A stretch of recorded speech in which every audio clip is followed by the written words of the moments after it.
आप 70 सीटों पर लड़ेंगे इस बार, क्यों ज्यादा आपको क्यों बताएंगे? उठा रहे हैं और पलायन क्यों होता है उन वजहों को उठा रहे हैं। शिक्षा की कमी, और यह जब सरकार दे नहीं पाती है इसीलिए समाज को लड़ाती है, उन्माद फैलाती है। किसको सीट मिलेगा विधानसभा में और लोकसभा में, उसके लिए यात्रा नहीं है। नहीं, वो तो अभी पद यात्रा करेंगे। नहीं, विधानसभा चुनाव लड़ने की आपकी चारों ओर चर्चा चल रही है। चर्चा पद यात्रा करेंगे। बेतिया से कांग्रेस का पलायन रोको नौकरी दो पदयात्रा की शुरुआत हो चुकी है। यह पदयात्रा बेतिया हरवा गांधी आश्रम से शुरू हुई। पदयात्रा में कांग्रेस नेता कन्हैया कुमार के साथ बिहार कांग्रेस अध्यक्ष अखिलेश सिंह, बिहार कांग्रेस प्रभारी कृष्णा अल्लावरू शामिल हुए।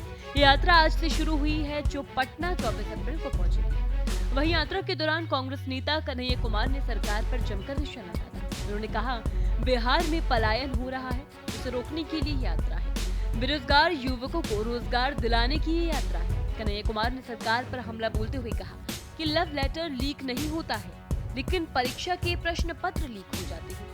कन्हैया कुमार से सवाल किया गया कि आप बिहार की किस सीट से लड़ेंगे, तो उन्होंने बताया पदयात्रा के बाद इसका खुलासा करेंगे। उन्होंने कहा कि ये यात्रा सिर्फ पदयात्रा है, इसमें कितनी सीटों पर चुनाव लड़ना है ये अभी नहीं बताया जा सकता। तो इलाहाबाद में जो है एक नौजवान ने कहा, मुझे आज भी याद है, बोला भैया एक ज़माने में जब डाक हुआ करता था और पोस्टमैन होते थे और वो बक्सा होता था लाल वाला, तो वहाँ से जो है प्रश्न पत्र प्रेम पत्र लीक हुआ करता था। जितना जो है लव लेटर लीक नहीं होता है उतना क्वेश्चन पेपर लीक हो रहा है। ये इलाहाबाद में एक नौजवान आकर के हमको बोला था, आज भी हमको याद है। कोई एग्ज़ाम बता दीजिए जिसमें धांधली नहीं होती हो, या जिसको लेकर के लिटिगेशन में नहीं जाना पड़ता हो। कानूनी विवाद होता है, विद्यार्थी जो है महीनों संघर्ष करते हैं, फिर भी सरकार जो है, ये सरकार का अहंकार है कि उनकी आवाज़ को नहीं। इस यात्रा का उद्देश्य है कि सबको सीट मिले नौकरी में। किसको सीट मिलेगा विधानसभा में और लोकसभा में, उसके लिए यात्रा नहीं है। सबको सीट मिले नौकरी में, जो पढ़ लिख लिया उसको दफ्तर में सीट मिले, उसके लिए यात्रा है।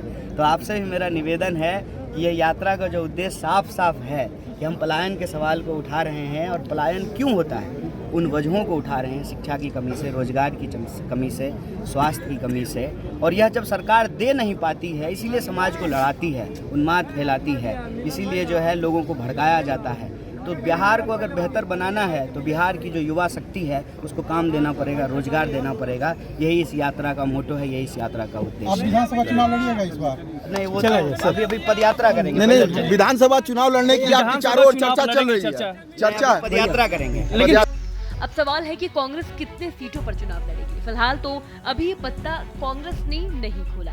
आखिरकार ये यात्रा न केवल कांग्रेस की नीतियों और बिहार के मुद्दों को उजागर करने का एक माध्यम बन रही है, बल्कि ये राजनीतिक परिवर्तन की दिशा में भी एक महत्वपूर्ण कदम साबित हो सकती है। जैसे जैसे पदयात्रा आगे बढ़ेगी, कांग्रेस का क्या कदम होगा और कितनी सीटों पर वे चुनावी मैदान में उतरेंगे, ये देखना दिलचस्प होगा। फिलहाल कांग्रेस ने इस रहस्य को बरकरार रखा है। भारत एक्सप्रेस के लिए जितेंद्र गुप्ता की रिपोर्ट।